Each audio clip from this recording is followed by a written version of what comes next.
Okay, we're going to start Nun Zayin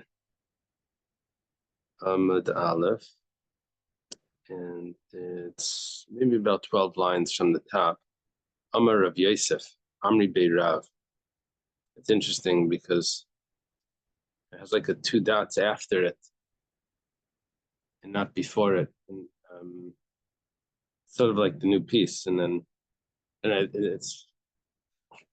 it's right before the two dots.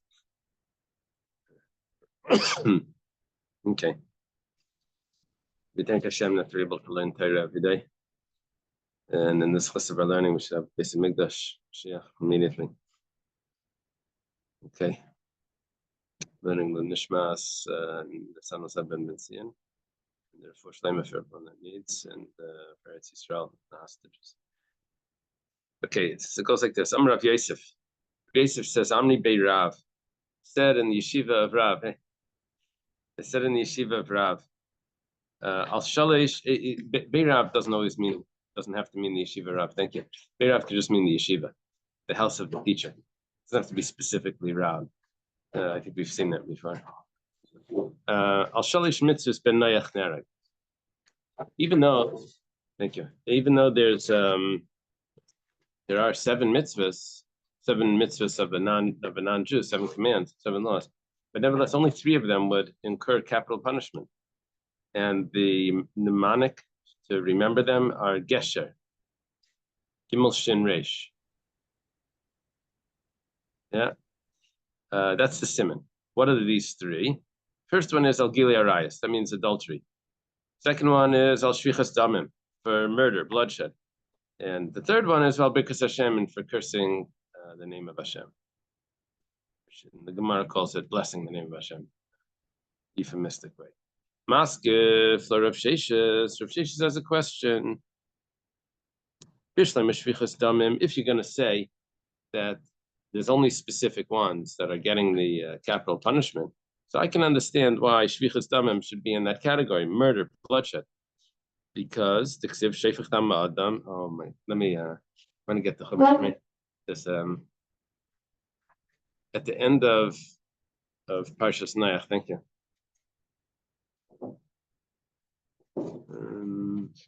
Yeah. Then this Parshas Noach, after the flood, this interesting verse. It says over here, I will demand the same from every animal that takes a human life. I will demand for your blood. Whoever spills human blood, they have parentheses in this Chumash. By killing a person and is witnessed by man, shall have his own blood spilled. For in the image of God, the Creator, made man.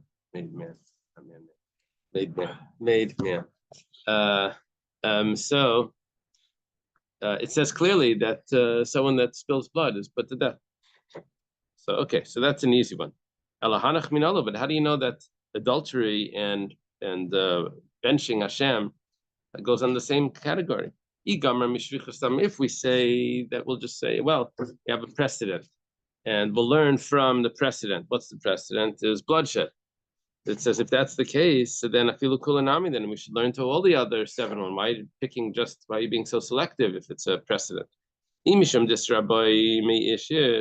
Maybe we'll say that we're going to learn from ish. And what that means is that the verses that say that in the Torah that discuss forbidden relations starts with the verse ish, any man. And the Gemara before said that ish. Why does it say any man? It's coming to include the non-Jew in those categories, in those types of prohibition. That he also will get the punishment. Well, okay. So if that's the case, so it says ish by the forbidden relations. That's Gili Arayas. It says ish by Birchas Hashem, by benching Hashem. So if that's the case, it says by Avodah Zarah. It also says the pasuk of ish. Now, what's the pasuk of ish by Avodah Zarah? It says regarding Molech, which is one of the it wasn't it's machlekes if it's avodah zarah, but let's say it is avodah zarah. So then if you say that it is an avodah zarah, then we have ish by Mailach, which is when they take the sun over the fire. So we have avodah zarah also. So why do you tell me there's only three? That comes out there's four. Elam Rav Sheshes, Amri Bei Rav. Rav Sheshes says that they said in the yeshiva of Rav, Al Arba Mitzvahs Ben Noach Nerag. Okay, that's an easy fix, right? Easy fix is that there's four, not three, there's four. And we learned from Mishish. Okay, the Gemara challenges this. It says, V'avedis Cham Ben Noach Nerag is a. By the way, you're probably thinking that there's the punishments for Shav Mitzvah Nerag are much harsher. And why over here we're saying that? Oh yeah, they get away with four of them.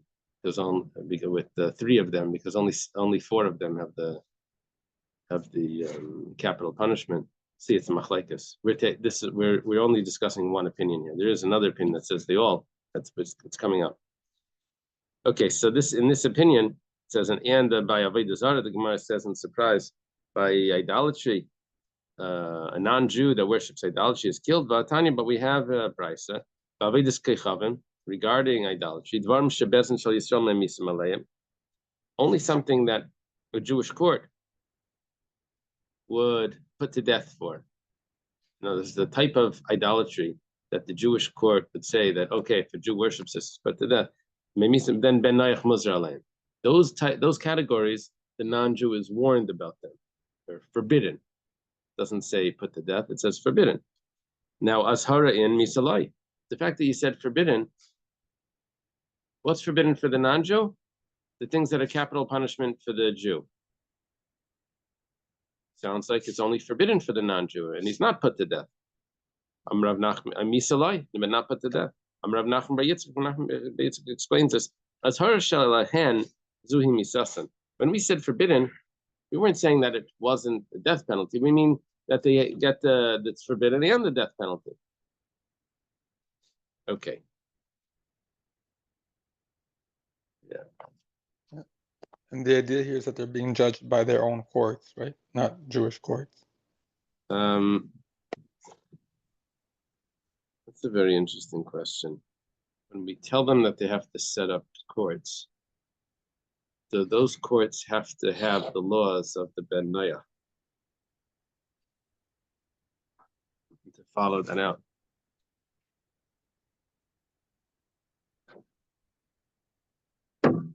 I wasn't understanding it like that. I was understanding it that the Jewish courts would carry out whatever punishments they had.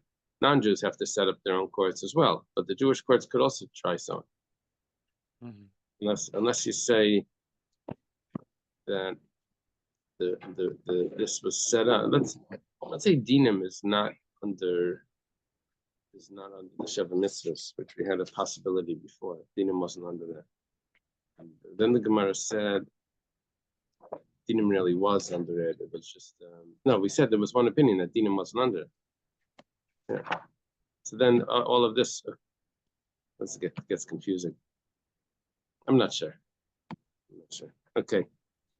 Rav Huna v'Rav Yehuda v'kul talmidi d'Rav Amri. Oh, okay. Rav Huna and Rav Yehuda and all the other students of Rav. Who are the other students of Rav besides for Rav Huna and Rav Yehuda? Rav Gidel. I don't know. There was a son over there. Chia Barav, I think. It says they said Al Sheva Mitzvahs Ben Noach Nerag. It's not only for three of them that there's a death penalty, capital punishment. It's all seven. There's capital punishment. They learned it the way that we were suggesting before, that there was a precedent. The Torah says that there's a death penalty by bloodshed, and that precedent that there's a death penalty there spreads over to all the other cases, all the other seven. The Gemara asks, this is okay. So right now we have a machlekes between Rav Yosef or Rav Sheshes in the name of the yeshiva of Rav, versus Rav Huna and Rav Yehuda and all the other students of Rav. 4 to 7, 3 or 4 to 7. It says like this: For theft, a non-Jew is put to death. But it was taught in a brayso ala gezel regarding robbery or theft, robbery. Ganav v'gazal v'chein nifas tayar. Someone steals, someone robs, or if someone takes a beautiful woman as a captive, in battle, and takes her as a captive. And anything similar to that, the Gemara is going to want to know, what do you mean in anything similar to that? So, but we didn't finish the statement here. The way it works is like this: kuti b'kuti. If the harm was done by a non-Jew to another non-Jew, or kuti b'Yisrael, or if the harm was done by a kuti to a Jew, then it's usher, then it's prohibited. However, Yisrael b'kuti, if the harm was done from a Jew to the non-Jew, then it's mutter, then it's permissible. The Gemara is challenging, and if you say that there's a death penalty by the non-Jew, right? You said that there's a death penalty for theft. Nisni chayev. Why doesn't it say chayev? Why does it say prohibited? It uses the word usher. Instead of the word usher, it's a chayev. It should say that he gets his death penalty, that he gets punished. Now, there's an interesting Rashi here. Yisrael b'kuti mutter. It's about 6 lines down in the wide lines. It says, when it comes to oppression, like it says, don't oppress your friend. It says, but not that's not the. In other words, the Torah law of I guess robbery says against your friend, which would exclude the non-Jew. Rashi then adds in, "Midrabanan ika lamanda asar mishum chil Hashem." Said Aleph. But there is a problem of chil Hashem, a rabbinic problem of chil Hashem, not to steal from a non-Jew. I have 2 problems with this Rashi. First of all, chil Hashem is usually not understood as a derabbanan. Chil Hashem sounds like a deraisa, right? No, chil Hashem.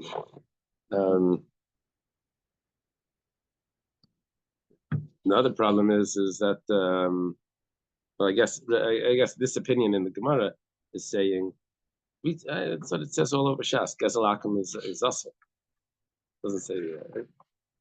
What do you have here? Rashi notes that the Gemara in Baba Kama cites a dissenting Tana, says prohibited according to rabbinic law from another idolater. Other Rishonim maintain that according to that Gemara, stealing from idolaters is prohibited also according to biblical law. Okay, this view is accepted as definitive in Shulchan Aruch. Oh, so for further explanation, Rashi will see Sharaf Ryan.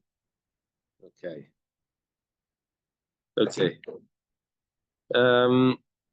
see. So basically, what we just did is we're challenging the premise that a non-Jew that steals is put to death, because we have a brisa that says that a non-Jew that steals, it's prohibited. It doesn't say he's put to death.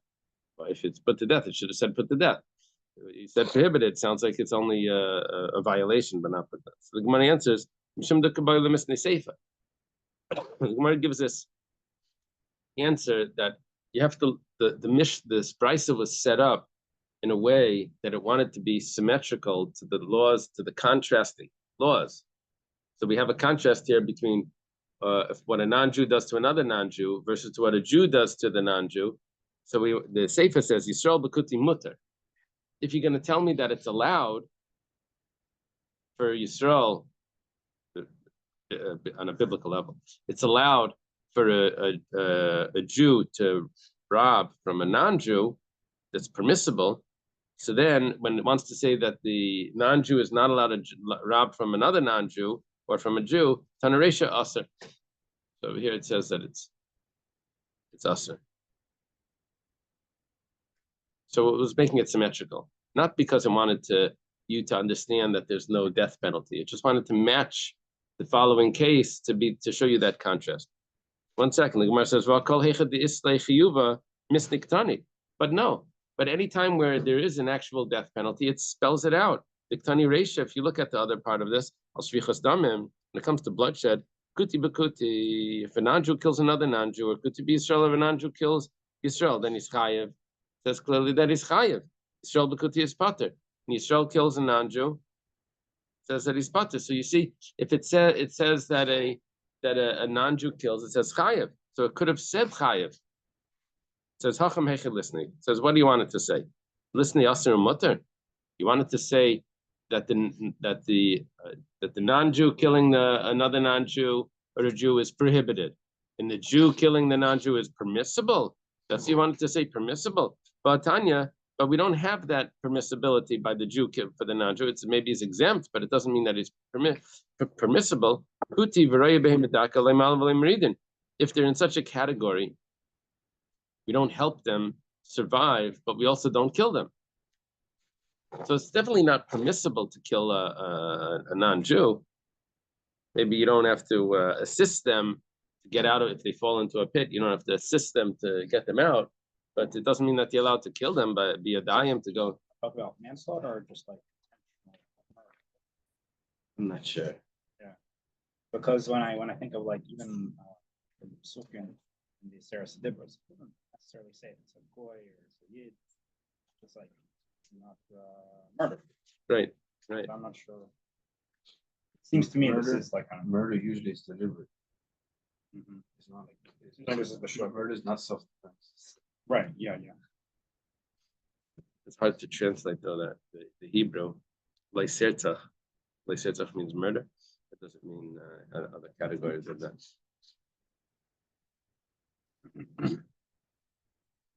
Okay. Okay, so let's see where we're holding. What we're saying now is that we're accepting that it was the reason why we said that the non-Jew that steals from another non-Jew, it's prohibited to steal. We didn't say that he gets the death penalty. That was because we just wanted to match it with the other, with what's contrasting. If it's a Jew steals from the non-Jew, that it was permissible. So we said prohibited versus permissible. The other case says chayev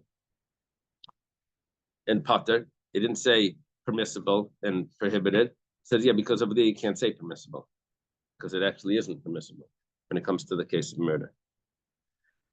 Okay, that's a little disturbing, this Gemara, right? That it leaves it looking that you're allowed to steal from a non-Jew, and it leaves it looking that if a Jew kills a non-Jew, that there's no but we know that we have to follow like society, government structure. I think we got that from Bubble. Yeah, but 1 second. What is this referring to? This is referring to when the Jews are living in the land of Israel. There's non-Jews living in their territory. They've accepted the Noahide laws, or maybe not. Maybe the fact that it said kuti means that it's an actual idolater. Maybe that's why. Maybe it's someone that hasn't accepted. Weren't allowed. Then I why have would they? goy in my Gemara. What do you have? Goy Goy? instead of kuti. Yeah.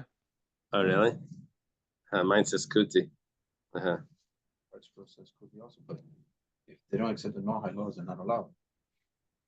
So are these people? Are these? Is this referring to someone that's accepted the Noahide laws?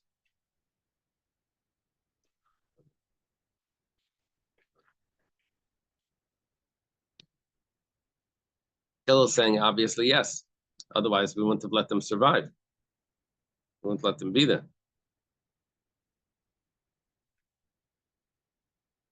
Okay. We listed in the case before. We said that these laws of robbery and theft and a yafastay, or someone that takes a beautiful woman captive, or anything similar to this. If it's a Jew, if it's a non-Jew with another non-Jew, or a non-Jew to a Jew, then it's going to be prohibited. So, what do we mean when we said anything similar to this? So now we have to do. What do you mean similar to theft? To robbery. What is that? Says, you know what it is? It's referring to a worker in a vineyard. Now, a worker in a vineyard is sometimes allowed to eat while he's working, right? So here we're saying that it's going to be similar to he's in a non-Jewish, a non-Jew in a non-Jew's vineyard. It's going to be similar to theft, right? What are you talking about? When is this? If it's at the time when you're harvesting the fruit and then you're allowed to eat while you're harvesting the teru, then it's permissible. That's not considered theft. You're allowed to. Then muzzle the worker. And if it's not the time where they're harvesting and he's just taking things that he's not supposed to, then gezem alyu. Then why are you saying that this is similar to theft? They're similar to robbery. It is robbery. Rav Papa says, very interesting. You know what the case is here, where he's taking less than the smallest coin. That doesn't matter. It's nothing. Eating in the vineyard. Yeah, but he takes, now it doesn't have to be eating in the vineyard. Now, okay, no, we are, I don't know if it says Ella Amar of Papalin. Is he still, I don't know if the Gemara is referring to, he's still eating in the vineyard, or now it's just talking about anytime he takes anything less than a Shava Pruta. I don't know if it has to be eating in the vineyard less than a Shava Pruta.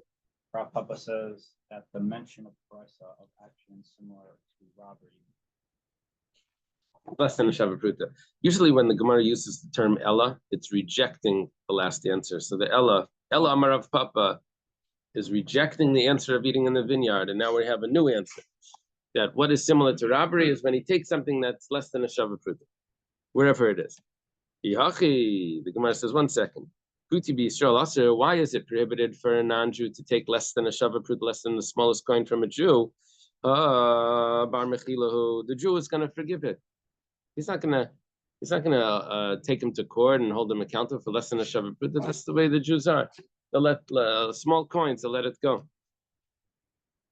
Someone said he was in his workplace, they were going around collecting for a holiday fund.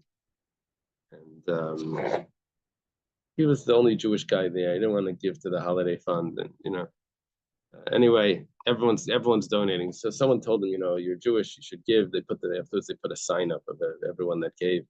You should give. You should participate, even just so it looks good. This is okay. So he gave $18. Anyway, the sign went up. He was on the top of the list. The first one, 18. Everyone else gave like a quarter. A nickel, a dime. It was all they had a different, a different scale of what's considered a small amount. So, Wow. So anyway, so it's when it comes to anyway, when it comes to what someone would forgive, it says the Jew would forgive if it's less than a Shava Pruta. So why is it even considered stealing? He's going to forgive it. The Gemara says, "Nehida basar hachim machale." Yeah, afterwards he's going to say whatever. It's, I'm not. I'll be Michael that, but tzara b'shai to me lesle. But he's still going to feel the angst when they take it. When he takes it, so okay, yeah. Afterwards he's going to say, "I'm not going to bring you to court over that." Okay. So, and what's coming out here is that if a non-Jew steals less than a Shava Pruta, he's still going to be put to death, which is pretty harsh. Ella, that means he doesn't pay the meter. No, that's pretty harsh. Ella, oh, 1 second. So I skipped something.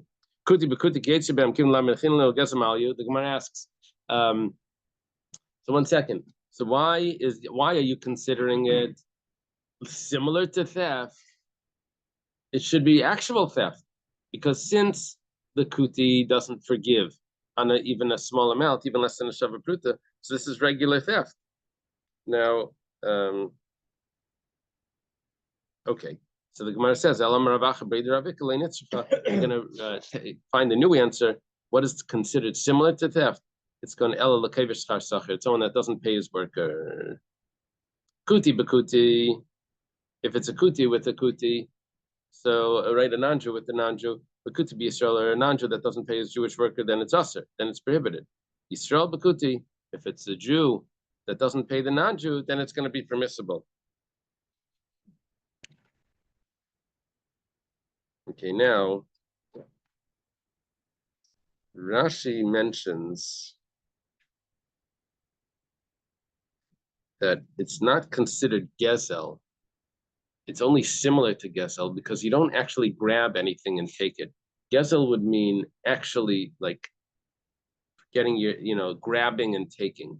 But here it's just an obligation to pay that wasn't done. That's similar to taking. It's not actually taking. That's why that's the. Yeah. Secondary is taken because it's taking the person's time, effort, and all these That's things. why there's a capital punishment. And then this law about like paying the workers before nighttime, all this stuff is just between Jews. Yeah, that's what it seems. Is that correct? Hillel's question.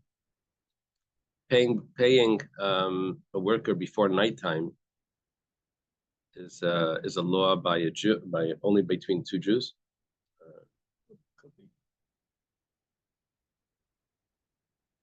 Okay. Okay. What's the law? What is the what's similar to a yifastaya, similar to taking a woman captive, a beautiful woman captive? What's similar to that? So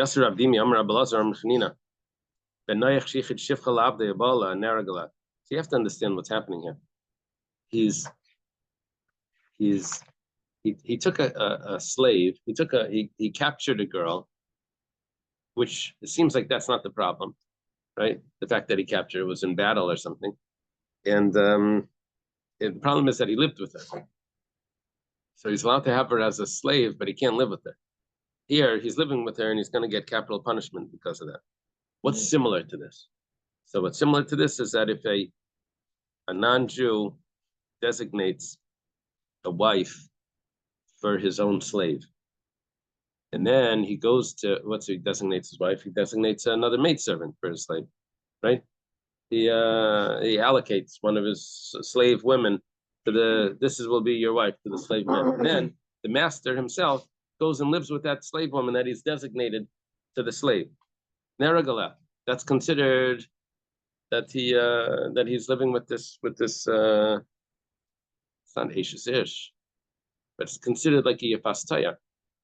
I guess the comparison to Yafastaya is that since he has full control over this woman, just like the captive that you could theoretically take as the slave, you have full control over, you still can't have relations with her. You have full control, but not relations. That's the comparison here. She's a slave woman, but you can't. But because you've designated her, you can't have relations with her. It says considered as if she's married to his slave. So this is more similar to this is an adultery. This is considered okay. That's the issue. We don't have any comparison to death. Either it's death or it's not death. To bloodshed. Bloodshed. We don't have anything. So the kiyotzibai in that was not referring to bloodshed. Amar Abaya says if you do find a brisa that says that there's something similar to bloodshed, then Rabbi Yonasan ben Shali. Isn't that a great name? Rabbi Yonasan ben Shal. He's the one that would hold us. Right? Yonasan ben Shal. It's like the name of Yonasan ben Shal. He's one of the Talmudic sages now, the Mishnaic sages. The Tanya was taught in a brisa. Rabbi Yonasan ben Shal. Rabbi Yonasan ben Shal says, someone is chasing after his friend. He's attempting to do murder, and the person in self-defense kills the person that's pursuing him. Now he didn't have to kill him; he could have saved him by shooting him in the legs. He could have saved himself, and he didn't do that. He actually shot him in the head. So Neragalav, even though it was self-defense. Yeah, it's probably in American law, self-defense is you're always exempt, right? No, It's excessive. Oh, the difference between excessive. In Florida, that tends to be the case. In Florida, would be the case, right? They're very. It seems like everybody can use self-defense. That's not the law, but that's just kind of how it's applied. Oh, It depends. It's different. Like if someone shoots another person like that's more like a deathly ill. But if it's more like a combat thing, like what the person could be impaired before he loses his life. Uh-huh. It's different. So it's over here the halacha that says neragala, that he gets killed. He gets killed because it was excessive. The way you explained, it's excessive. He could have saved him by just harm. He could have saved himself by just harming the pursuer. Okay. What comes out now is that by a non-Jew that would be considered a death penalty.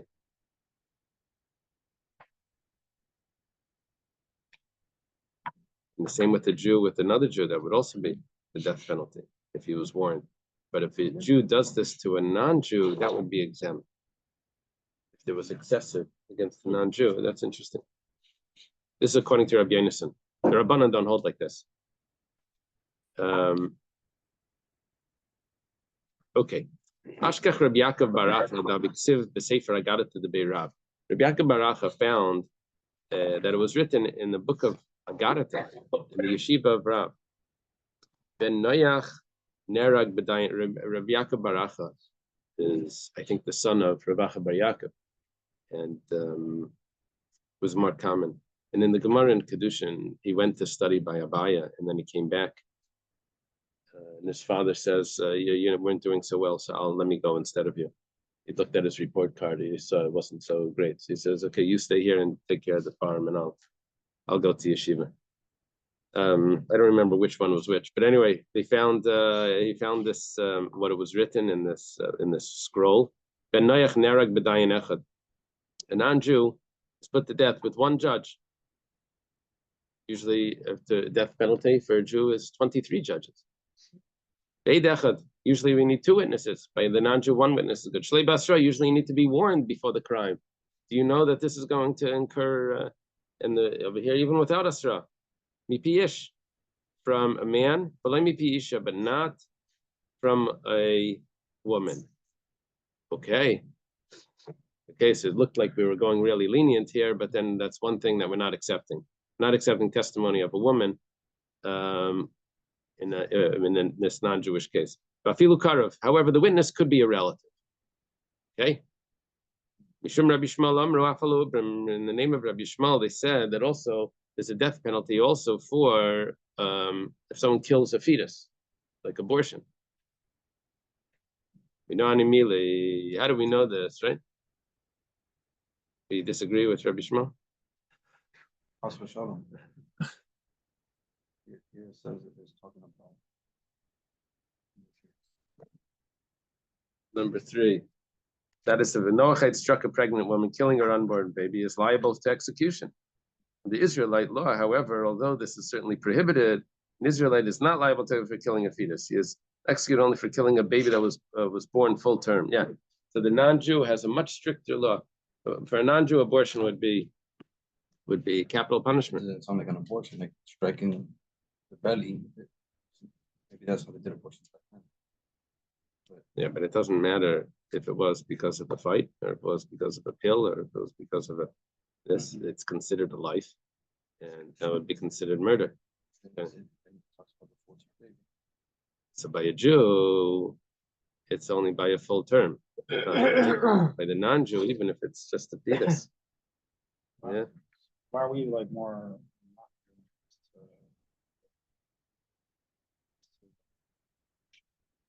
Their laws seem to be stricter over here. That when it comes to murder, this is considered murder for them. Yeah. Yeah, it doesn't mean that everyone should be, vote this, that way. And there's a complication in there that, and that is that we would be more lenient to do an abortion if the mother's life was in danger, and the people that are anti-abortion would not. And so when it comes to saving the mother's life, that becomes okay. So it's a complex issue.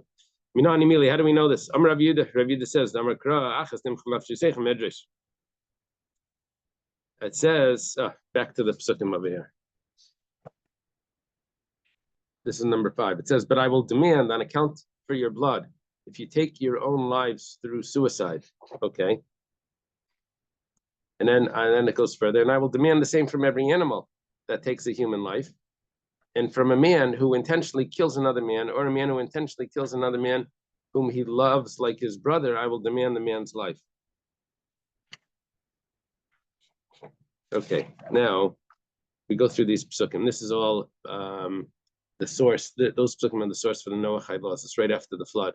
But Hashem says what the laws of mankind should be. I will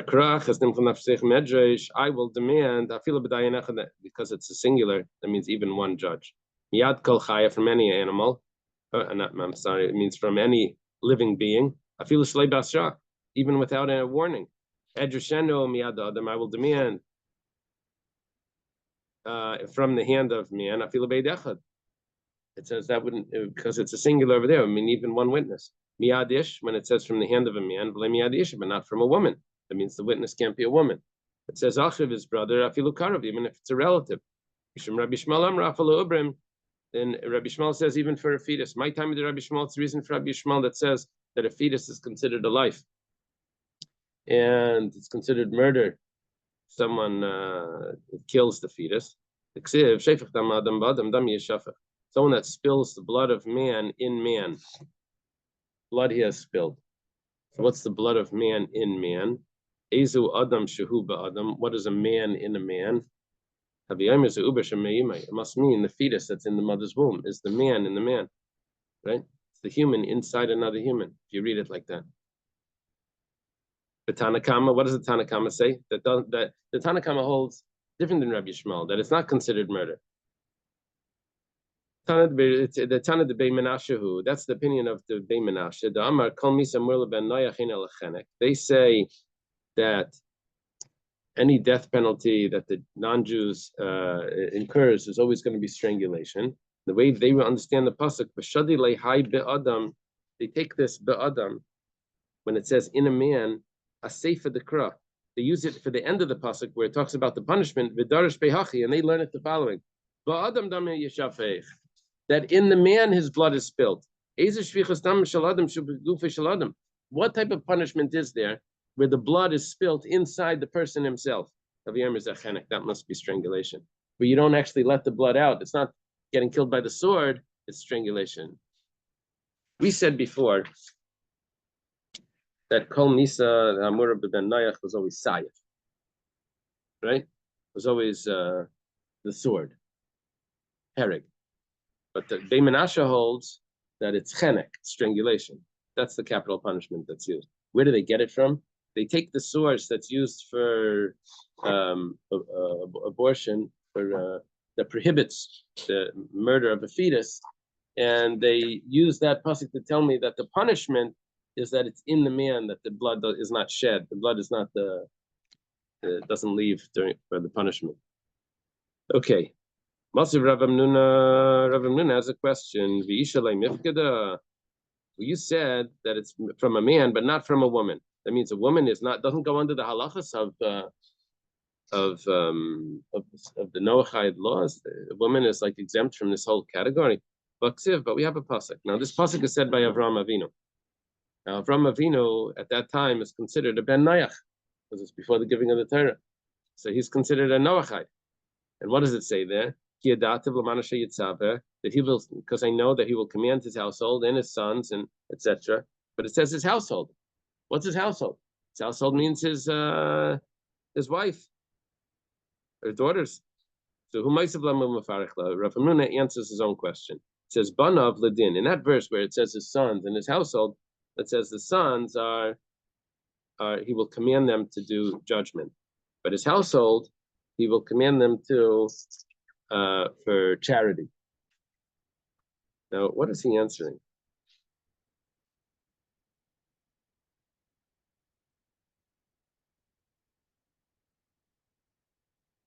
Is he accepting it?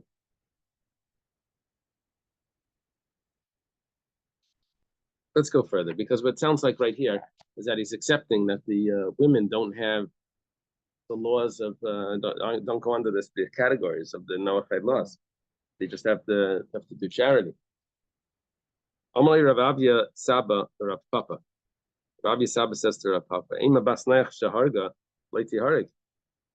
Let's say if a non-Jewish woman kills, she shouldn't get the death penalty because it says miyadish v'lei miyadish aksiv. It says from the hands of a man, which means not the hands of a woman. Amalei hachi amar Rav Yehuda. Rav Yehuda answered this. Rav Papa says by saying sheifech dam ha'adam mikol makom. You see, when it says ish, I would say a man, but not a woman. Over here, it doesn't even say ish. It says the one that spills blood. Sheifech, the spiller of blood. Sheifech dam, the spiller of blood. So the spill of blood doesn't define if it's a man or a woman. So therefore, she will go under that category. In the verses that say that about marriage, it says, therefore a man will leave his father and his mother and cleave to his wife, right? The davak b'ishtai. So it says a man should leave his father's mother. That means the man is the one that has this obligation to cleave to his wife. But the woman, maybe she doesn't have that obligation because it uses the word ish. Ish v'la isha. Rav Yehuda answered this as well. Rav Papa says, and they will become to one flesh. It says they. So there's a plural there. That means the man and the woman. Okay. Hadar Avinakra, the pasuk joins them together. Okay.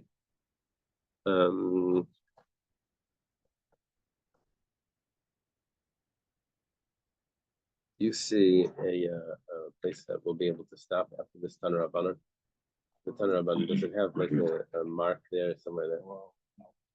Okay, so let's leave it at the Tanur Rabbanan. All right. There's a place to stop just before 58 feet. Good, thank you. That's the whole page. I heard Have a good Shabbos. Have a good Shabbos. Thank you, Shabbos. Have a good Shabbos. I think there's a rabbi in YU that explains that the Code of Hammurabi is basically like the strictness of it. It's like it's very similar to the Torah laws for non-Jews. Oh, really? Yeah, very interesting. Wow, It's that like- is really interesting. That's the first written law. Then I remember seeing in the Code of Hammurabi, if a woman commits adultery, you tie her up and throw her in the river or something. Really? Oh, yeah, it's like if there's a doubt of whether she committed adultery or not. If she survives, then she can go yeah, back to yeah, her. that's what it says, something like that. Yeah. Yeah, it wouldn't match perfectly. Wait a It's, minute, yeah. But it's very strict, like, you know. Oh, yeah. Right. Okay. It's not really mentioned much, the comparisons, but what's his name? It has Rabbi Hertz in the Chumash. Remember that? The old Chumash, the Hertz Chumash. He had an essay on that in the back of one of his the Parshas. He has the Code of Hammurabi comparison. As the principles of high and high. Yeah. Okay, fine. Shabbos, thank you. Have a good day. Good Shabbos.